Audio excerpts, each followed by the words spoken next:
Indeed, it was better than we could have hoped for. Our fans have expressed their admiration for this game in record numbers this year, and we think that's what it's all about, the game. And the teams in the playoffs played their hearts out, and our fans at every level got a great show. And congratulations to the players and the teams, the owners and the cities who are here.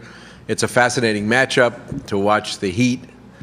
They have, according to them, some unfinished business.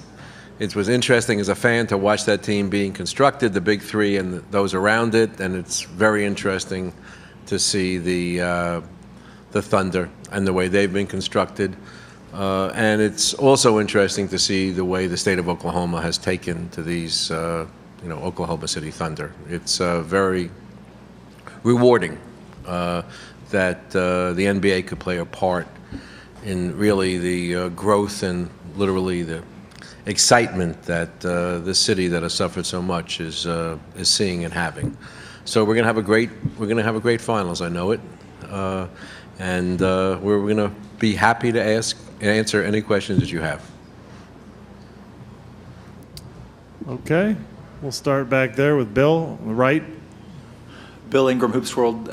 Commissioner, do you think perhaps this, in light of the way the new collective bargaining agreement is going to play out, the way teams are going to be formed, is this perhaps an old school way with Miami kind of spending money for big name free agents versus the future of the NBA, which is the Sam Presti, San Antonio kind of draft, develop, build a team from the ground up?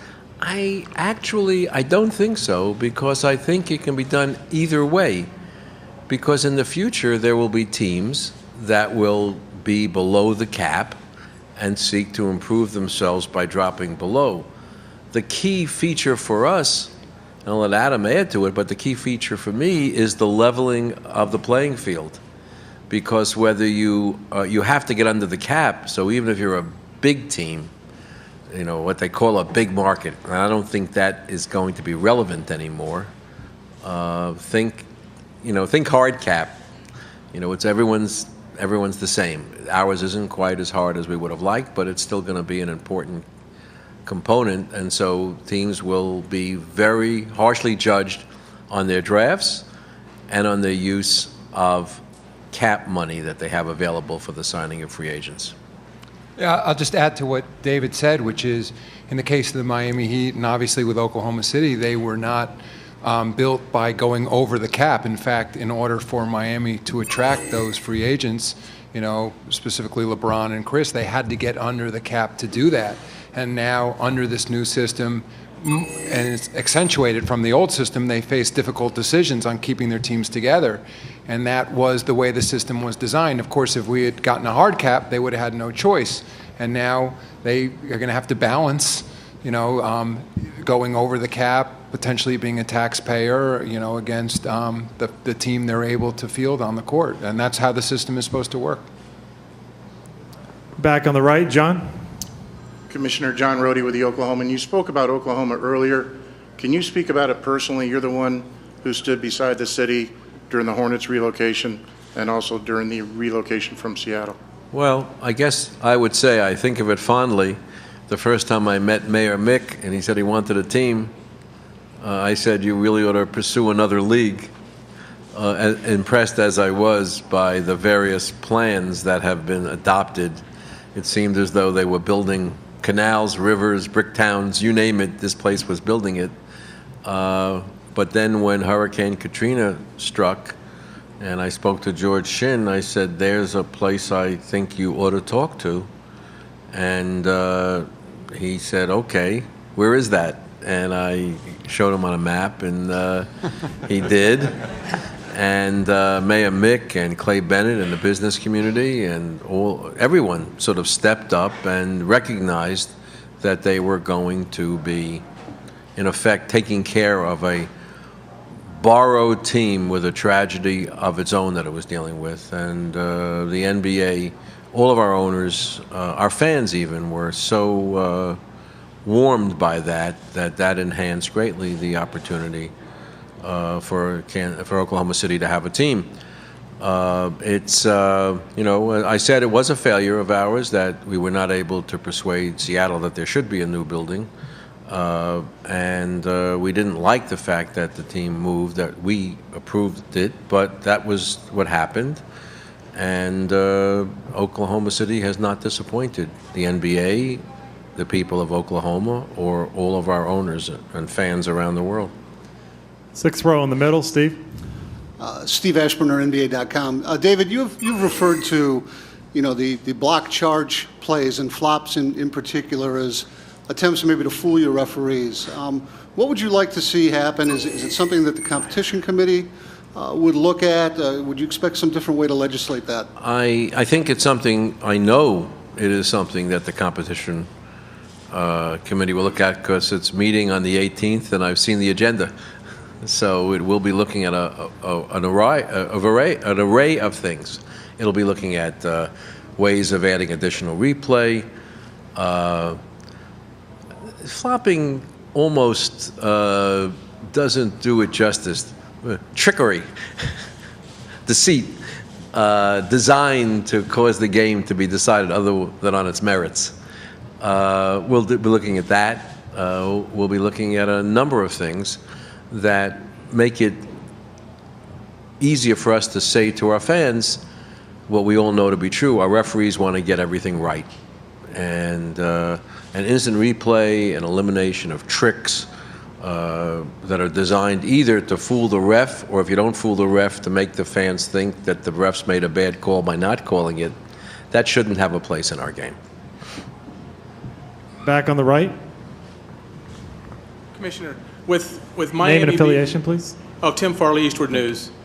With Miami having the glitz and glitter and Oklahoma City being located in a Midwestern Bible Belt area, is this a dream matchup for the league and TV ratings? You're talking to a commissioner. Everything's a dream matchup.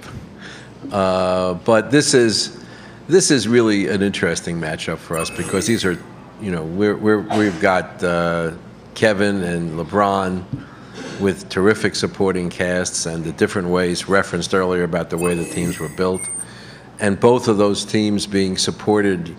I could always tell whether it's white and blue or just white, where the home game is. It's really very exciting. And it's going to be, we think, a great matchup, and America is very interested in getting to it. Fifth row on the right, Jason.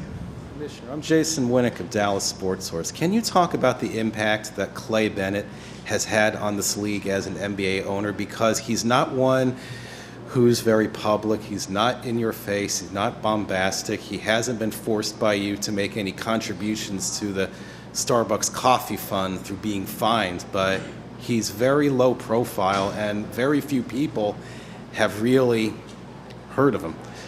Well, I guess I would say that I first met Clay when he was representing a limited partner with the San Antonio Spurs.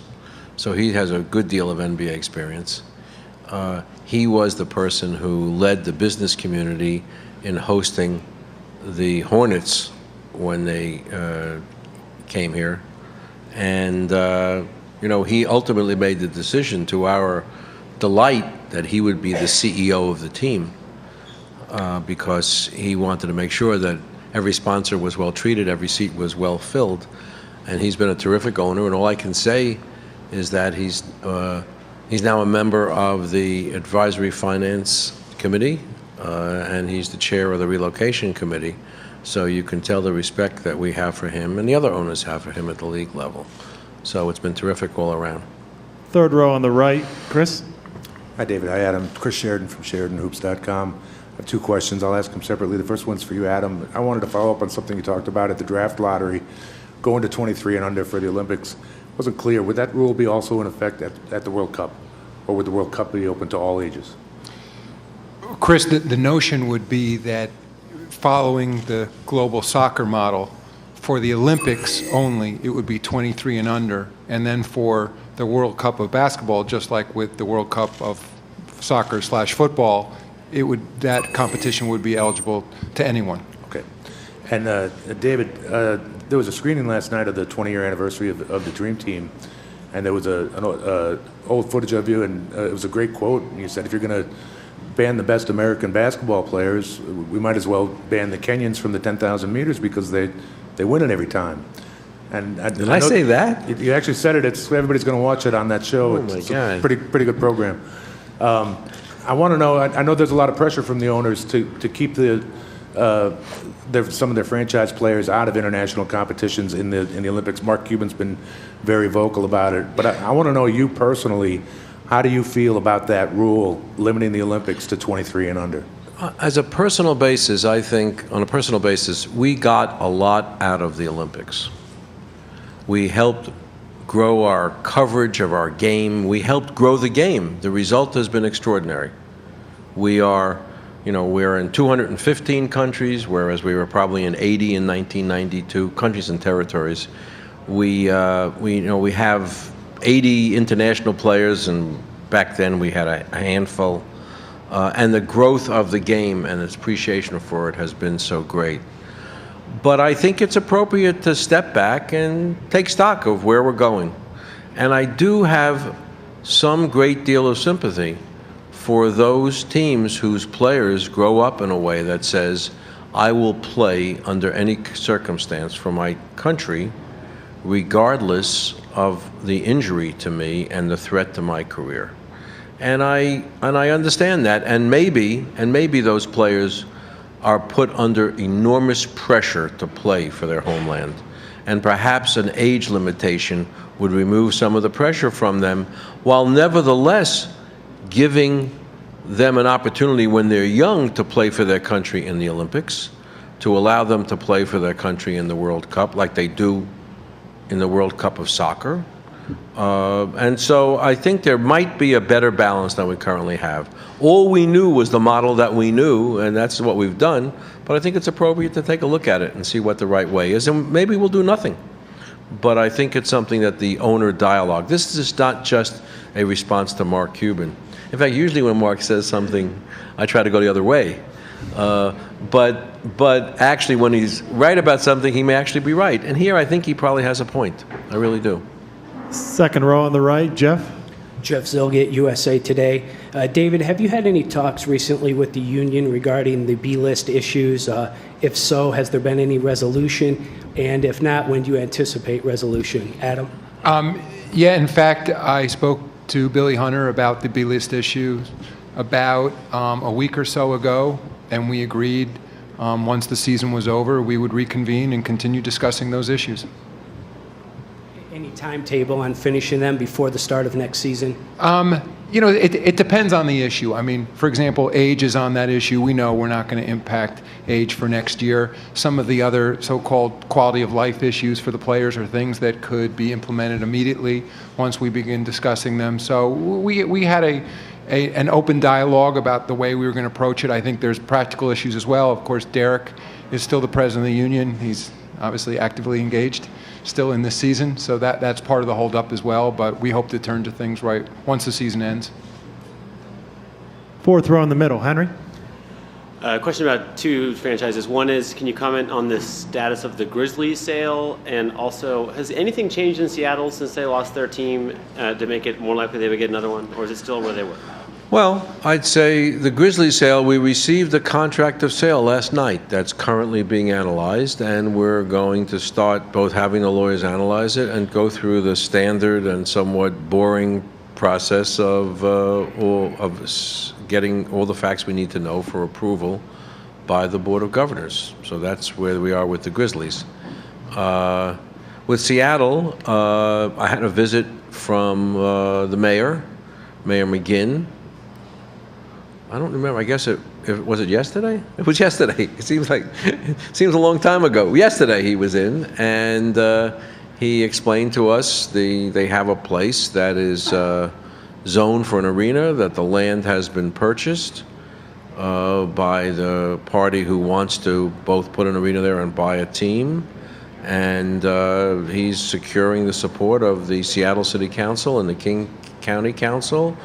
And that is their hope that if there is a building going up and there is a team available, that they would float bonds to support the team the bonds would be repaid by the additional revenue that would be generated by the arena that would be built otherwise with private funds. Second row on the right, Ken. Ken Berger from CBSSports.com. David, you mentioned all the ways the season was successful, especially considering where you came from back in the summer and fall. Was it also successful from a financial standpoint? What are the final numbers on profit loss for this year? And can you tell us, by starting on Christmas, roughly what percentage of the national broadcast revenue the league received? Well, I can tell you that we actually, by starting on Christmas and based upon other negotiations, we were able to secure the entirety of the league broadcast revenues for this year.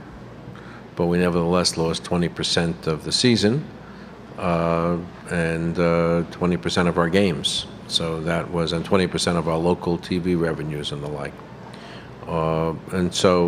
But I don't know, I haven't looked at the results of the combined financials, and I don't think that this would be a great year to see how that works, because it might even be artificially good or bad, I'm not even sure. But I do know that we're moving in the right direction, that I forget, Adam? Well, Ken, as you know, the process is underway right now. The union is part of the process in determining BRI, so we don't know yet where we came out for this season. We had certain projections. We lost, while we might have ultimately received all of the television money, we lost a lot of sponsorship money. We lost a lot of, obviously, ticket money because of the reduction in games. And international as well. And international as well. So, you know, that process is, you know, together with the union is underway right now. Back on the right, Tom. David, Tom Haberstroh from ESPN.com. A lot of attention has been drawn to refereeing in the league between the flopping discussions. The NBA website has opened up a clarification NBA officials site, and as well, you know, a former referee is stepping into the broadcasting booth. Good. First question: how would you characterize the state of referees? And secondly, are you comfortable with all the attention? The state of the refereeing is spectacular for human beings. What's the next question? Are you comfortable with the amount of attention that's being drawn? Well, I think that, you know, I think that there is going to be a lot of attention brought to everything about our game. It's just the way we are now. With social media, with the commentary that's going around, with 300 million followers and friends and likes and you name it, there's always a reason for a dialogue, usually occasioned by somebody in this room, because otherwise you can't tweet and say I've got nothing to tweet about.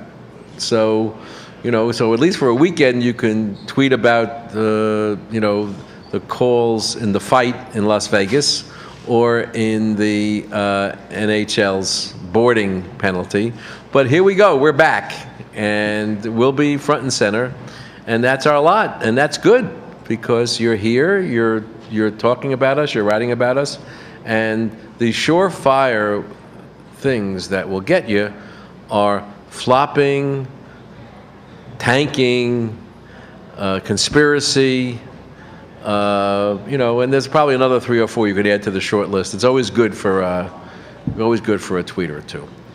You know, I would like to add a couple of things. I don't know how close we are to the end. I did want to say, I saw Big Bob here, and I'm reminded that Big Bob is the NBA Cares Global Ambassador, and we're going to be doing a learning and playing center at the City Rescue Mission tomorrow that we do every place where we go, but that's important to us, and the Thunder will be there in full regalia as well. And, you know, when we finish this finals, we got a really busy summer. We got the, you know, in addition to the WNBA, which is in full swing, and whose women are going for their 5th gold medal in a row. Write that down, Abbott, wise guy, anti-feminist, who was occasioned by a laugh when I mentioned the W, whose players have delivered 5. You want to shift the blame? 5 gold medals, going for their 5th gold medal in a row. It's quite a.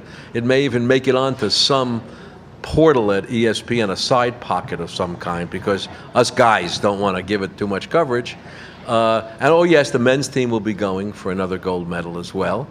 We're doing Basketball Without Borders. We did one in Tokyo. We're going to do them in Moscow and Johannesburg. And where else, Kathy? That's it. Okay. And so, and talking about the state of officials, which I think is great.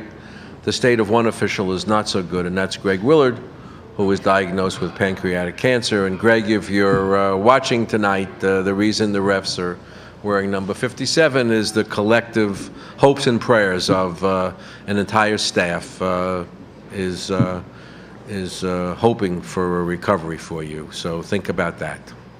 More questions? David, on the right. David Aldridge, TNT. David, given that the Sacramento arena situation seems to have fallen apart yet again, do you see any resolution to that where that team winds up staying there? And secondly, if there was a vote now amongst the owners, do you detect that would there be a lot of support for a move to the Anaheim area? If there was a vote now, there would be no support for a move. But I believe the ownership that says they're planning to stay there. And on other situations, I might hazard a guess or a prognostication. On this one, I'm out of the business for now. Third row on the left, right here. Myron Patton, Fox in Oklahoma City, also Sports Talk 1400. Kind of back to the block charge. Is it your idea to try to find a way for the officials to, one, call that better, be it replays or whatever? Or would you like to see the number of those instances kind of drop, much like the rip play that it's still there, but it's not, the benefit is not there as much? You know, we don't like to get into a situation where we tell the officials, this is the rule, but don't call so many. You won't find us doing that much. If there's a rule to be changed, then we'll look at it, and I think there will be a robust discussion about an interpretation or an emphasis of how that should or shouldn't be called. There have been suggestions that the circle should be possibly moved, questions about, what it means to get in front of the man and be at sort of rest.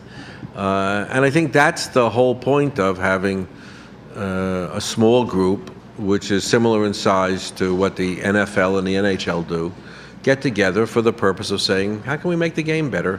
Let's not be bound by the past. And I feel that what I have to contribute there is I am the past. So if I can be open to changing it, the way I was in 2002, when we made a huge series of changes, that changed the nature of our game.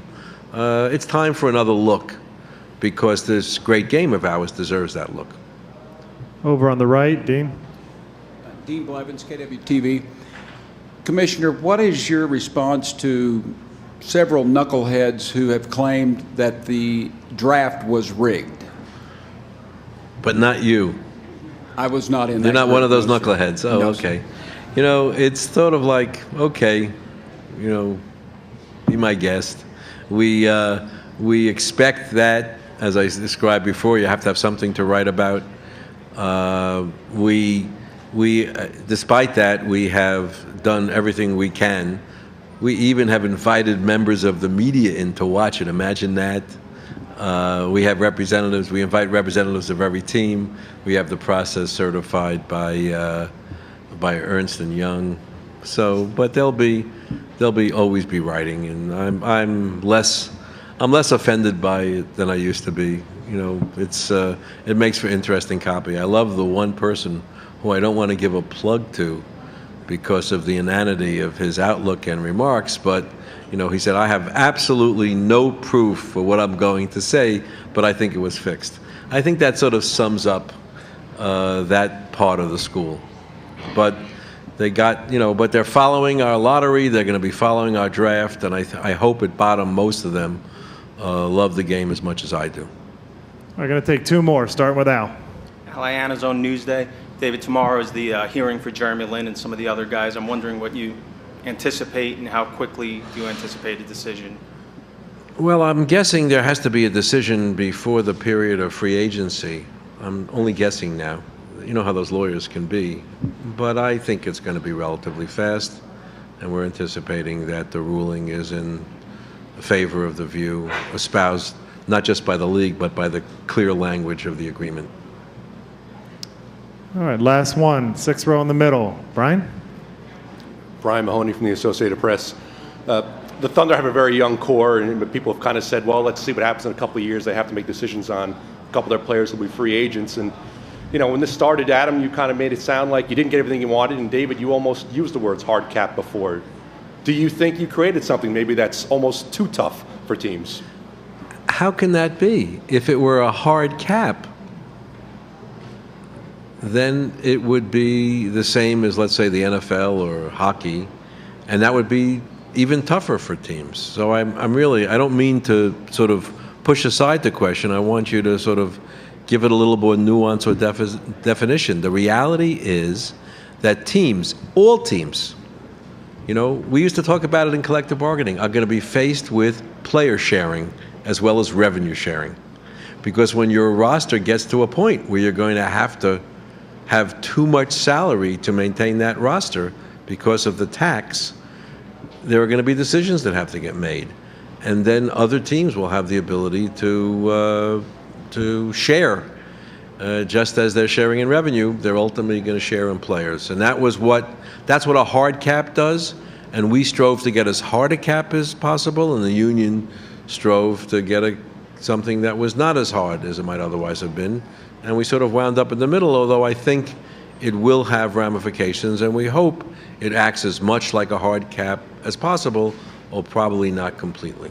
You know, and Brian, I'll just add, I think the ultimate test of this collective bargaining agreement is not how hard, so-called, it is for teams or how difficult the decisions are, but will there be a level playing field among teams, or will it be, as under the old system, that either owners who are deep-pocketed or have significantly more revenue because their markets are larger have a competitive advantage over other teams?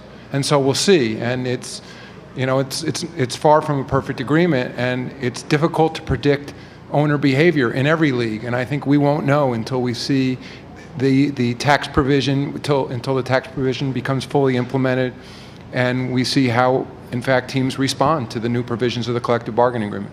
But we think we're well on the way to a place where this year is not going to be an anomaly, where you're going to see teams like an Indiana or a Memphis or a Utah together with Oklahoma City and San Antonio, and that small market team, Miami, which I think is in the second half.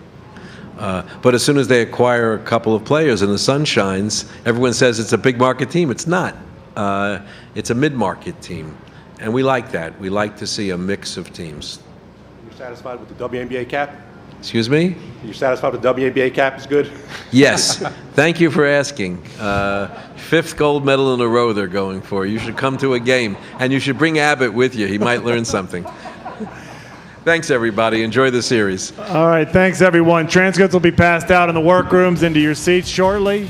That was NBA Commissioner David Stern ahead of tonight's Game 1 of the NBA Finals, which you'll see on